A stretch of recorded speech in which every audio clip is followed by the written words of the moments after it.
जत 24 न्यूजमध्ये आपले स्वागत आहे। नमस्कार, मी मच्छिंद्र बाबर। आपण पाहताय जत 24 न्यूज।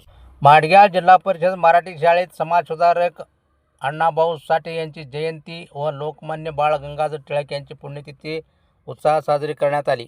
जिल्हा परिषद मराठी शाळा माडग्याळ येथे लोकशाहीर साहित्यरत्न थोर समाजसुधारक अण्णाभाऊ साठे यांची 105वी जयंती व स्वातंत्र्य सैनिक दैनिक केसरीचे तत्कालीन संपादक लोकमान्य बाळ गंगाधर टिळक यांची पुण्यतिथी उत्साहात साजरी करण्यात आली।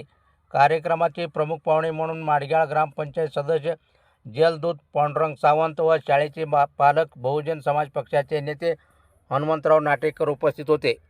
कार्यक्रमाच्या अध्यक्षस्थानी शाळेच्या मुख्याध्यापिका सुवर्णा माळी मॅडम या होत्या। स्वागत व प्रास्ताविक संतोष काटे सर यांनी केले। सूत्रसंचालन संगीता कोरे मॅडम यांनी केले। शाळेतील विद्यार्थिनी सुलक्षणा माळी व स्वप्नाली माळी यांनी अण्णाभाऊ साठे व लोकमान्य टिळक यांच्या कार्यावर प्रभावी भाषण केले।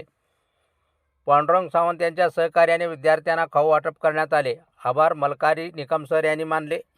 यावेळी शाळेतील शिक्षक श्री संतोष काटे सर यांनी अण्णाभाऊ साठे व लोकमान्य टिळक यांच्या राष्ट्रकार्याची माहिती विद्यार्थ्यांना दिली।